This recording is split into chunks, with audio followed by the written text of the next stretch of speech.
dhalinyarada uga sheekeynayaan haddaad aragtaan raggii culimmada ah ay soo gaarnay haddaad aragtaan waxaad moodi lahaydeen saxaabadii oo kale ayaad moodaysay waxay sidanayeen tusbax bay horta sidan jireen caday dheerna way lahaan jireen waxay odhan jireen waa xariir ah bismillaahi raxmaan dadka kitaabka wuxuu odhan jireen ama gal ku rido oo halkaas sudo ama sidaa gacanta ugu hay marka in kolkaan eegna raggii salafkii culimmadii saxaabada aan soo gaarnay kolkaan eego bismillaahi raxmaan allahumma xariistay sheekhaygii sheekh maxamed saalax حديث البخاري مسلم كنا أخري يعني عبد الفتاح يوم ما أنت قرني يفرق يوم تقصنيني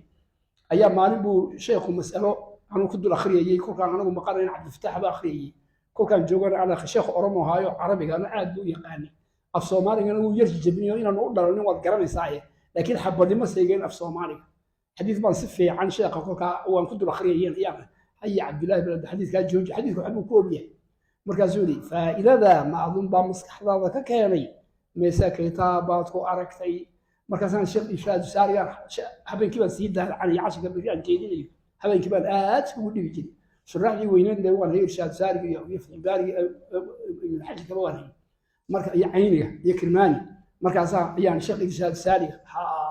إنا يستيقتي هيدبولي أو ترى هذا بولي الله مسألة ذا وحي نوفى إليه كتابك إرشاد ساري يعني نوفى إليه أو يقبح هذا بولي إنا العظيم مسح هذا كاكاينتي أوي marka cilmiga sheegidiisu kala sheekhaga sheegto baraka gaar ayuu leeyahay ma hayna tiraado sheekheedii sheekh laakiin wada sheegto waa sheekhaygii tiraado hebel rahmatullahi ta'ala waxaan mashaayikhdada ugu jeclay sheekh maxamed macalin xasan rahmatullahi ta'ala alayhi ayaan ugu jeclaa maxaan ugu jeclaa aqalkaygu cuntada ku jilaayo cuntada ku cuni jiray markaasuu oran jiray casharka asaaka galo laba goor baa akhri jiray aroortii galabta casarka ka aroortii waa in duurku ka soo baxo intaan qada tagin عصرك وآخرين أنت الناس يعني وأنا كصوب وحصل الله يقول الضعمضة كل ده يقول لك أنا يهدو إلى كاسي فهمي وهي عشر كده فهمي وهي ضعمضة إذا نظيف نقول إنه الحلال إن نقول يورج أنا فايدة إنه قصور ده عشر كصوب حل يقول لي عرض جاي راي رحت معلم كصوب عرض لي سيدي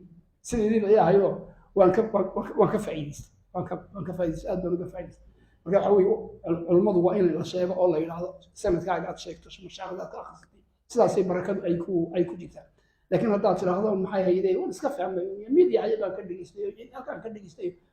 baraka mara waxa ka baraka badan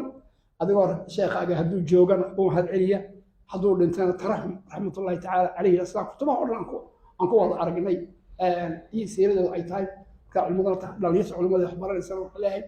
horta talaqiga badsada culimada aad wax kala kulantaan badsada oo yaanu u badanin culimadeeni hore waxay oran jireen quraanka miyaa lagu dhigay kolkaas inta aakhirkana waan dhigtay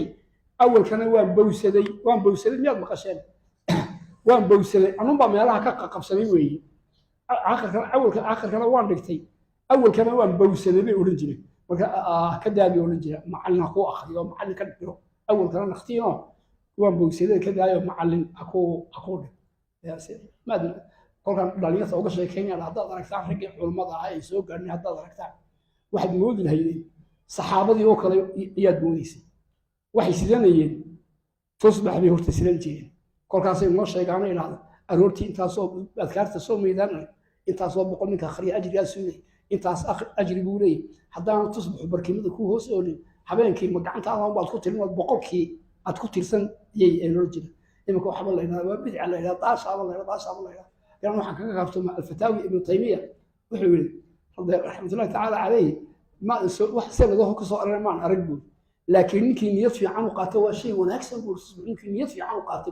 marka waxaan dadka anigu ilaa markimada hoosteeda gasho oo habeenkana ku tasbiixso arood culimadu waxay yiraahdeen waa saddex qaybood oo waa misbahatun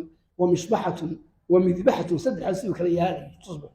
mid waxa weeye misbaha oo ka yara saddex iyo soddonka ku qoday soo qow baxayaan gabadha ilaa tasbiix yar ha eege halka iga soo bixi oo soo qow ku yar baxay sida uu yiraahdo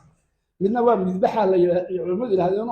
intuu soo qaato boqol xabado ama laba boqol ah inuu sidaas oo ugu tasbiixsan midna waa misbaha ku tasbiixsanayo ama qoorta uu suuliyo halkaas ugu yaala ama wuxuu maxay hayay barkimada ayuu yaala xataa gacantiisa hadda ku laadlaadiyeen qof niyadiisa qolday fiican tahay wax fiican ka way laazimayeen عادنا قول بوي لازمين عادي إن ذاك بدي أجيب هذا ملاهي لو قبي إحنا جيران أما شعر يباو ديرا أما قميص يباو ديرا عادي دير روي لحال جيران وحلو جيران سنه بقى كهاب سامي هذا بالصلاة عند كل صلاة وكأها سواء لولا أن شق على أمتي لأمرتهم بالسواك عند كل صلاة iyagoo halkii ku cadaday ay ku weysaysteen ayaa salaada ku galayaan ay la soo bixi jireen markaas ay cadin jireen markaas aan oran jiray bal odaygan eega baan oran jiray halkan masaajidka u dhex cadayeelay inna waxa way xadiisa tilmaamaysa inda kulli salaah iyo ilaalni masallahaasi halkaas sideen iyo halka ugu xidhan haddii soo fadhiisto meesha maradani maxay tahay bay oran jireen waa xariir ah bismillaahi raxmaan dadka inuu iska jeclaayo alla sheekh xariir baan ku gurulay baa la oran jiray xariir ah xariirtu waa xaram haween mooyaane ragga waa inaga xaraam basbiyaan baan nahay mise dumar baan nahay masallihiisu maxay ahayd dul dhiganaya weysadiisii buu sidanaya tayda iigu shubada ka dhigan ku weysaysaa oran maya taydan un baan hubaa buu leeyahay inay taahir tahay taydan un baan hubaa taydan iigu shub xilligii kitaabka la dul dhiganayay waxay nagu inkiri jireen had iyo jeer culimadu hadday arkaan anagoo kitaabka halkaa dhignay allah halkaasii ka soo kici jiray ka qaad kitaabka dhulka markaasaan oran sheekh dee waa carabi weeyaan waa naxwo wey subxaan allah مين آيات كي إلهي كولين ما حديث النبي ما يكون كقال كتاب قال قشو حتى وحين نقول قبسن جيرين كتاب كل يحولون جن أما قال كفيدو أو هالكاسرة أما سلا جعنته هو حي كتاب سلا فرنجية أيا بوجي بيس سلا الله العظيم إما كوفر عند رياض تعرف يا كتاب كلا الله العظيم سلا يا وحي مشايخ بيقولون جيرين لا نوما يقولون جنبك كائن دينا حيجا ديجا بيقولون جيرين بروح صورة سطح طبعا ممكن تصبح حاسيته عاد جاسيته xilligaa sita ee masallaha sita ee weysada sita faanuus yar yaraayo imika ma jiro u dhamaadaan u malayna aad u yar yaraan jiray oo habeenkii ay la soo baxaan ku kala xubaa kariinayaan ay la soo intaas ayagoo isku jira ninkaasi ku raacday ragga ku raacday wax loonaysay yani saxaabadii ila daragtay oo kale xasan musiri baa lagu yiri nooga warmaan saxaabadii nooga warran baa leeyahay wallahi wuxuu law ra'aytumuhum la dhanantum majanin walaw ra'awkum لظنوكم كفار والله هذا دركتان واحد مولد له يربوني إن محي هيدي ضوالا أيه